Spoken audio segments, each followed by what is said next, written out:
Esse é o momento da pregação bíblica. Eu gostaria muito que você pegasse a sua Bíblia e abrisse no livro do Gênesis, capítulo 2, versículos 18 ao 25.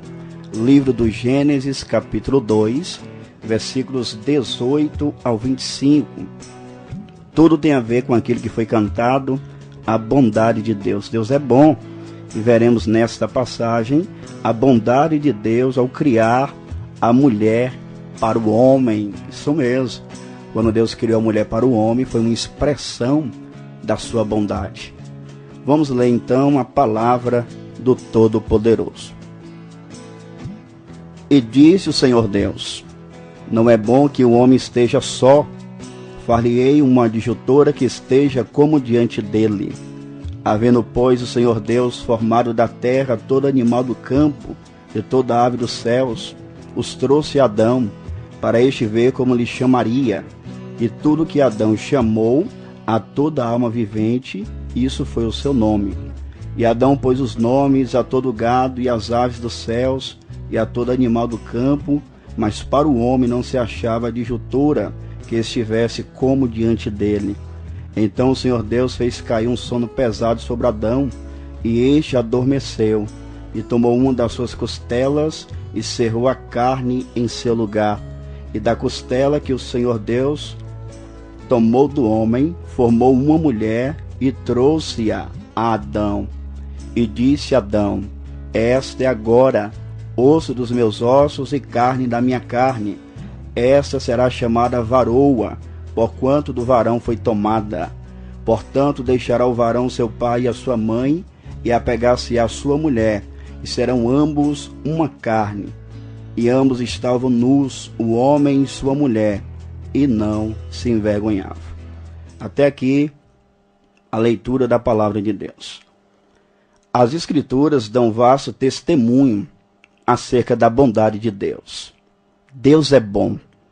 No Salmo 136, verso 1, por exemplo, está escrito: louvai o Senhor porque Ele é bom, porque a sua benignidade é para sempre. Deus é bom, logo deve ser louvado. E pelo fato de Deus ser bom, Ele expressa a sua bondade em toda a sua criação. A criação de Deus denota, revela a sua bondade.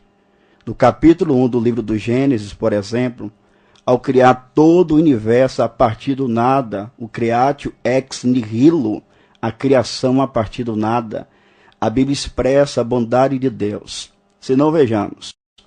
Em Gênesis capítulo 1, versículo 4, está escrito: e viu Deus que era boa a luz, reticência.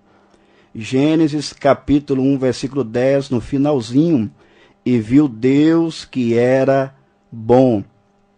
Capítulo 1, versículo 12, no finalzinho também: e viu Deus que era bom. Capítulo 1, versículo 18, na parte final: e viu Deus que era bom. Capítulo 1, versículo 21, no finalzinho: e viu Deus que era bom. Capítulo 1, versículo 25, também no finalzinho: e viu Deus que era bom. Quando chegamos no capítulo 1, versículo 31 do livro do Gênesis, somos informados: e viu Deus tudo quanto tinha feito, e eis que era muito bom. E foi a tarde e a manhã, o dia sexto. Nós temos aqui um superlativo aqui no versículo 31. Deus faz um levantamento depois da sua criação e dá uma nota. E viu Deus que tudo era muito bom. Um superlativo, algo extremamente bom, algo extremamente maravilhoso, valioso, algo bom em um grau elevado. E ao criar a mulher para o homem, conforme o texto em questão, Deus também expressa ao homem a sua bondade. Deus é bom e cria a mulher para o homem como uma evidência, como expressão da sua bondade. Aliás, em Provérbios 18, 22, somos informados: o que acha uma mulher, acha uma coisa boa, e alcançou a benevolência do Senhor. Meu amigo, nesse exato momento, eu gostaria de te convidar a olhar para sua esposa que talvez está do seu lado agora. Uma mulher guerreira, batalhadora, temente a Deus. Ela é uma expressão da bondade de Deus para a sua vida. Agradeça a Deus por tê-la. Você pode olhar para ela todos os dias e concluir: Deus é bom por ter me abençoado com a minha esposa. Pois bem, vamos então à exposição do texto em pauta. No versículo 18, Deus decide criar a mulher. Se não, vejamos. E disse o Senhor Deus: não é bom que o homem esteja só. Far-lhe-ei uma adjutora que esteja como diante dele. Temos aqui algumas palavras-chave que são dignas de nota. Vejamos. Disse o Senhor Deus. Essas palavras, disse o Senhor Deus, são palavras recorrentes no capítulo 1. Eu creio que elas denotam o fato de que Deus é realmente o Criador de todas as coisas. O universo não é resultado de uma explosão, nada disso. O ser humano não é resultado do evolucionismo deísta ou darwinista. Todo o universo é obra das mãos do Criador. O salmista, inspirado, movido pelo Espírito Santo, no Salmo 33, verso 9, ele vai dizer: porque falou e tudo se fez, mandou e logo tudo apareceu. O escritor aos Hebreus, no capítulo 11, versículo 3 da sua carta, ele corrobora, ele confirma dizendo: pela fé, entendemos que o universo, pela palavra de Deus, foi criado, de maneira que aquilo que se vê não foi feito do que é aparente. Então veja, Deus efetivamente é o Criador. Mas o texto diz: e disse o Senhor Deus, não é bom que o homem esteja só. Sem a mulher, o homem estaria incompleto e solitário. E Deus disse: não é bom que o homem esteja só. Isso implica dizer que o casamento é uma necessidade na vida do ser humano. No entanto, a Bíblia nos mostra uma exceção, que diz respeito ao dom do celibatário, o estado civil de solteiro. Em Mateus 19:12, disse-lhe Jesus: porque há eunucos que assim nasceram do ventre da mãe, e há eunucos que foram castrados pelos homens, e há eunucos que se castraram a si mesmos por causa do reino dos céus. Quem pode receber isso, que o receba. O eunuco aqui era uma pessoa que não tinha aptidão, capacidade para ter uma relação íntima com uma mulher. O apóstolo Paulo, em sua primeira carta aos Coríntios, capítulo 7, versículo 7, ele também disse: porque quereria que todos os homens fossem como eu mesmo, isto é, solteiros, mas cada um tem de Deus o seu próprio dom, um de uma maneira e outro de outra. Segundo Paulo aqui, movido pelo Espírito Santo, tanto a capacidade para se casar como para viver solteiro para a glória de Deus, trata-se de dom da parte do Senhor. Meu caro, a compreensão desse assunto ajudará muitas pessoas, inclusive jovens que estão confusos, que não sabem o que fazer, uma vez que não sentem atração por uma pessoa do gênero oposto. Acredite, se você não tem desejo de contrair núpcias com uma mulher, se você é homem, ou vice-versa, você precisa considerar a possibilidade do celibatário, mas não opte nunca por outras alternativas que destoam da palavra de Deus. Você pode consagrar sua vida em função da glória do Senhor. Inclusive, Paulo, em 1 Coríntios 7, 32, na parte B, orienta: o solteiro cuida das coisas do Senhor, em como há de agradar ao Senhor. Pois bem, Deus disse: não é bom que o homem esteja só. Aqui surge uma pergunta que precisamos responder à altura. Quando Deus criou a mulher para o homem? Antes ou depois de Gênesis capítulo 2? Aqui nós temos uma curiosidade. Porque aqui no capítulo 2, versículo 18, Deus diz que não é bom que o homem esteja só. Mas, no capítulo 1, versículo 31, viu Deus tudo que havia feito, e foi no sexto dia. Deus disse que era muito bom. Então, Deus criou a mulher para o homem antes ou depois de Gênesis, capítulo 2? A resposta é clara. Antes. Vejamos Gênesis, capítulo 1, versículos 26 e 27. Versículo 26 diz assim: E disse Deus, façamos o homem à nossa imagem, conforme a nossa semelhança. Reticência. 27. E criou Deus o homem à sua imagem. A imagem de Deus o criou, macho e fêmea os criou. Logo, antes de Deus ver que tudo era muito bom, em Gênesis 1:31, ele já havia criado a mulher, em Gênesis capítulo 1, versículo 27. Ou seja, no capítulo 1 de Gênesis, nós temos um resumo da criação de todas as coisas. Mas é no capítulo 2 que nós temos detalhes da criação do homem, da mulher e, consequentemente, do casamento. Deus, então, decide criar a mulher, diz o texto: far-lhe-ei uma adjutora para que esteja como diante dele. Perceba que Deus decide criar uma auxiliadora compatível para o homem. Alguém que viesse ajudá-lo e correspondê-lo. Note que Deus decide que criará uma auxiliadora para o homem. E isso não deve fazer as mulheres pensarem que elas são inferiores. Não, muito pelo contrário. Se Deus é o nosso ajudador, conforme Hebreus 13, versículo 6, as esposas são auxiliadoras do marido, como sendo uma providência de Deus, que é o nosso grande ajudador. E desse fato, emerge duas lições extremamente importantes. A primeira lição é para a esposa. Nobre, no casamento você tem importante missão de auxiliar o seu marido. Permita-me perguntar: você tem ajudado seu esposo em suas responsabilidades? Ou você tem deixado ele na mão? Pergunta curiosa, não é mesmo? E desconcertante também. Em Gênesis capítulo 1, versículo 28, Adão deveria governar sobre a terra e a mulher deveria ajudá-lo quanto a isso. A Bíblia Sagrada, a palavra de Deus, apresenta várias responsabilidades que são de competência do marido, principalmente a de manter-se leal ao Senhor e de conduzir a sua família nessa direção. Eu te pergunto, esposo, você tem ajudado o seu marido quanto a isso? Deus criou você, Deus abençoou o seu marido com você para que você viesse auxiliá-lo. Mas nós temos aqui uma segunda lição para o esposo agora. Meu amigo, você precisa aceitar o auxílio da sua esposa. Você aceita a ajuda dela? Você aceita a assistência dela?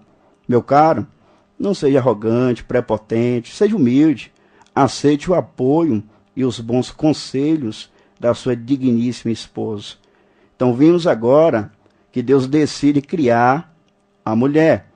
Mas nos versículos 19 e 20 que se seguem, nós percebemos que Deus encarrega Adão de nomear os seres.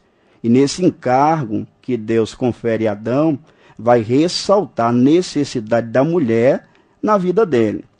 Vamos ler os versículos 19 e 20 mais uma vez. Havendo, pois, o Senhor Deus formado da terra todo animal do campo e toda ave dos céus, os trouxe a Adão, para este ver como lhe chamaria. E tudo que Adão chamou a toda alma vivente, isso foi o seu nome.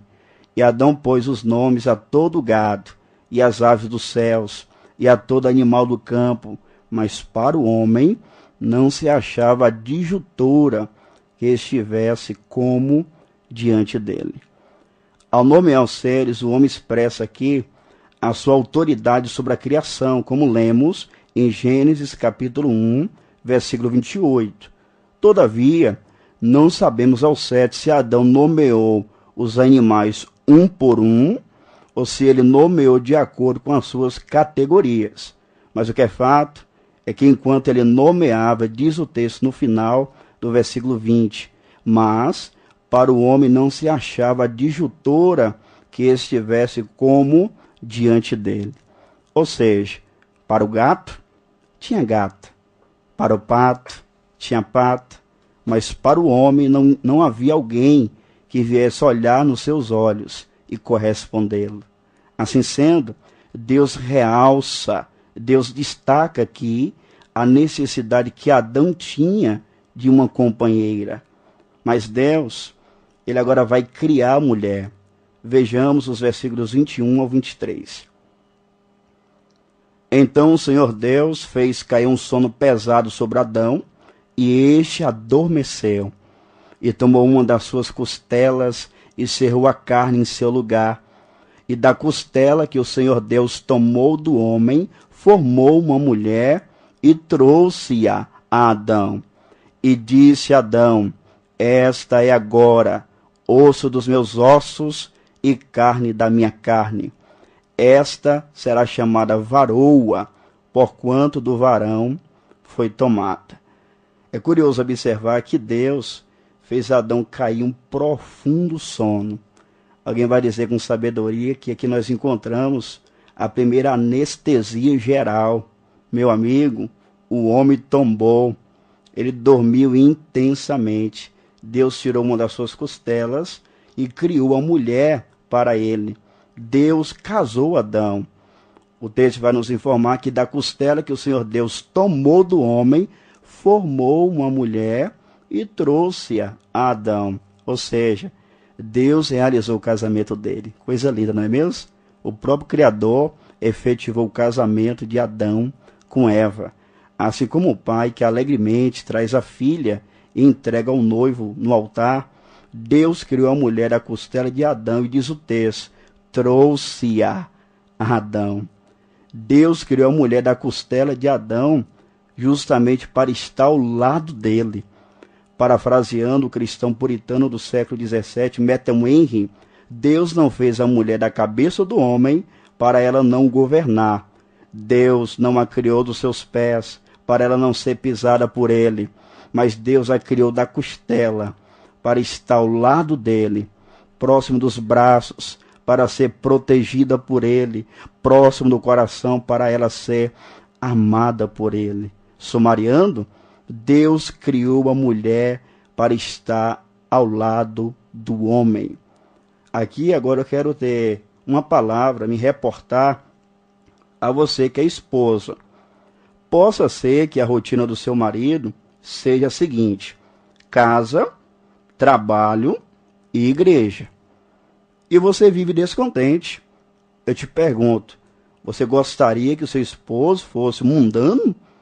Existem muitas irmãs que sofrem, minha querida, e que dariam tudo para ter o seu marido do seu lado na fé, frequentando a igreja, sendo membro de uma igreja, e você tem o seu esposo. A dinâmica é casa, trabalho, igreja. E aí? Você é agradecido a Deus? Ou você vive descontente? Deus criou a mulher da costela do homem para o casal estar lado a lado. Agora uma palavra a você, marido. Existem irmãos também que dariam tudo para ter uma esposa cristã ao seu lado, mas não tem. E talvez você tenha, mas não tem valorizado. Portanto, desfrute do companheirismo no casamento. Agora, nos versículos 24 e 25, Moisés comenta a criação da mulher. Vamos lá. Portanto, deixará o varão seu pai e a sua mãe, e apegar-se à sua mulher, e serão ambos uma carne. E ambos estavam nus, o homem e a sua esposa, e não se envergonhavam. Aqui aprendemos no versículo 24, que os filhos, quando forem se casar, eles estarão saindo da dependência dos pais para a interdependência no casamento. O varão deve agora não desprezar os pais, mas priorizar a sua esposa. No versículo 25 somos informados que eles estavam nus, mas não se envergonhavam. Isso realça a perfeição do casamento na criação divina, perfeição que fora maculada no capítulo 3 do livro do Gênesis, e explica o porquê há tantas lutas no casamento e na família. Por isso, guarde isso. Não existe casamento perfeito, mas existe casamento saudável. Eu vou recapitular para você internalizar essa frase. Não existe casamento perfeito, mas existe casamento saudável. E é interessante ressaltar que se o seu casamento tiver como pauta a Bíblia, você tem tudo, meu amigo e minha amiga, para ter um casamento feliz de acordo com as Escrituras Sagradas. Agora, da análise desse precioso texto das Escrituras que acabamos de expor, eu quero elencar algumas orientações gerais aqui. Eu tenho uma palavra para você que é casado, para você que é pai, para você que é esposa, para você que é filho, para você que é descrente, para você que está me ouvindo agora. Tem palavra de Deus para todo mundo. À luz do texto, eu quero transmitir a primeira orientação geral, que vai a você que é casado. Vimos no texto que examinamos que o casamento é de origem divina. Adão em nenhum momento pediu um esposo. Deus constatou a necessidade, providenciou a esposa para Adão. O casamento é de proveniência divina. Foi Deus quem instituiu o casamento. Portanto, meu caro, valorize o casamento, honre o casamento, seja leal no casamento. Em Hebreus 13, versículo 4, somos orientados: venerado seja entre todos o matrimônio e o leito sem mácula, porém, aos que se dão à prostituição e aos adúlteros, Deus os julgará. A minha segunda orientação vai a você que não é cristão, que está me ouvindo agora. Veja bem, o Senhor Deus criou o casamento, a família, para a sua glória. E talvez sua família está em crise, em colapso. Você pode estar agora mesmo desesperado. É só discussão, brigas e coisa dessa natureza. Mas eu te convido, meu amigo, a crer em Jesus Cristo de todo o seu coração, a se arrepender de todos os seus pecados. Deus pode te salvar e te ajudar a viver um casamento feliz. Logo, se você não é crente em Jesus ainda ou está afastado, mas quer se entregar plenamente a Jesus nesta noite, mande uma mensagem para nós agora. Anote aí o nosso contato: 739-8127-5280. Mande uma mensagem para nós, diga: pastor, eu quero me reconciliar, eu quero voltar-me para Jesus Cristo, eu quero que minha família seja alvo da graça de Deus. Vou repetir o número: 739-8127-5280. Queremos se conhecer e te ajudar a servir a Jesus Cristo. Agora, a minha orientação geral é destinada a você, criança, que está me ouvindo aí na sala, no quarto, enfim, que está ouvindo essa programação. Filho, você nasceu e veio ao mundo como sendo resultado da união dos seus pais. O casamento é uma bênção de Deus, criança. Você precisa entender e apreciar o casamento, porque o casamento é obra de Deus. O casamento, segundo a Bíblia, criança, é entre um homem e uma mulher, entre um macho e uma fêmea biológicos. Guarde isso no seu coração. É a palavra de Deus que é a verdade, que nos ensina assim. A quarta orientação vai a você, jovem. Eu falei que tinha a palavra de Deus para todo mundo. Pois bem, à luz do texto que nós examinamos, eu tenho uma palavra do Senhor para o seu coração. Conforme Gênesis 2:24, o varão só se torna uma só carne com a sua mulher no casamento. Logo, meu jovem, a intimidade sexual é exclusiva para o casamento. Gente, infelizmente o chamado namoro cristão está sendo uma vergonha na maioria dos casos. São namoros que não são pautados pela palavra. Não há temor a Deus, não há respeito a Deus. É um namoro, na verdade, mundano. Tem sido uma vergonha, uma lástima. E nós, como igreja, pastores, pregadores, nós precisamos pregar o padrão bíblico para os nossos jovens. Os nossos jovens precisam ter um namoro bíblico, santo, decoroso, um namoro que traz glória para o nome do Senhor. A quinta orientação é destinada a você que tem marido ou esposa que não serve a Deus. Talvez você está me ouvindo agora, está desesperado, pastor, eu sou crente, meu marido não é cristão, minha esposa não é cristã. O que a Bíblia tem a dizer? Eu entendi com essa pregação que a mulher foi criada por Deus como expressão da bondade de Deus para o homem. Eu entendi, pastor, que o casamento é de origem divina. Qual é a orientação bíblica para a minha vida? Minha irmã, meu irmão, eu poderia elencar muita coisa aqui, mas para esse momento específico, eu quero trazer à tona as palavras do apóstolo Paulo em 1 Coríntios 7, versículos 12, 13 e 14. Mas aos outros digo eu, não, Senhor. Se algum irmão tem mulher descrente e ela consente em habitar com ele, não a deixe. E se alguma mulher tem marido descrente e ele consente em habitar com ela, não deixe.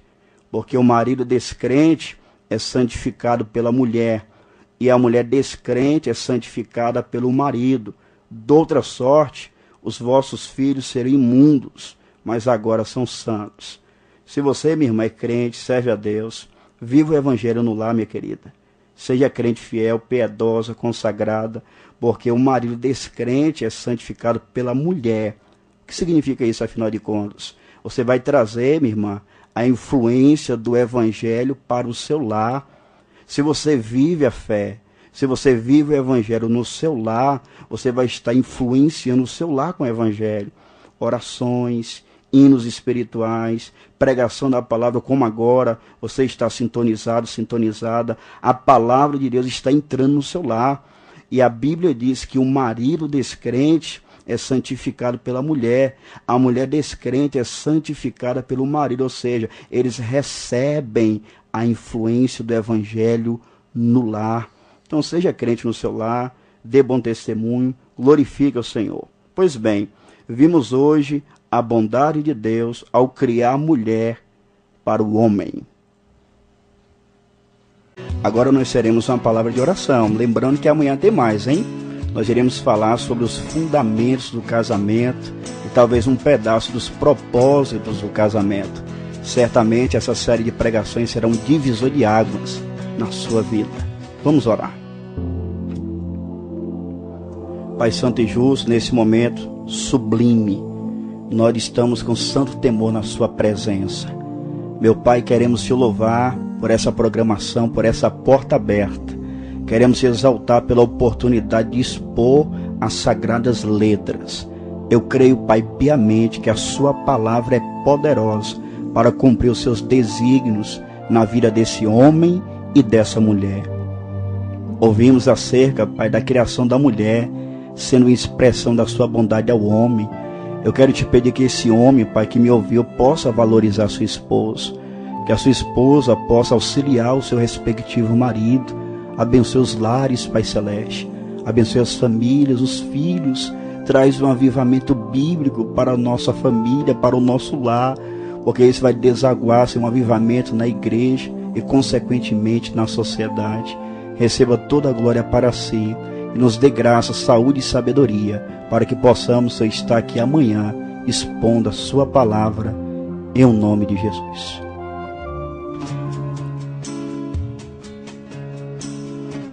Pois bem, chegamos ao fim do nosso programa e eu desejo a você e a sua família um sono reparador. E até amanhã às 22 horas em nosso programa A Bíblia em Foco. Não perca, compartilhe e vamos juntos nos alimentar da palavra de Deus e compartilhar com o nosso próximo. Deus abençoe.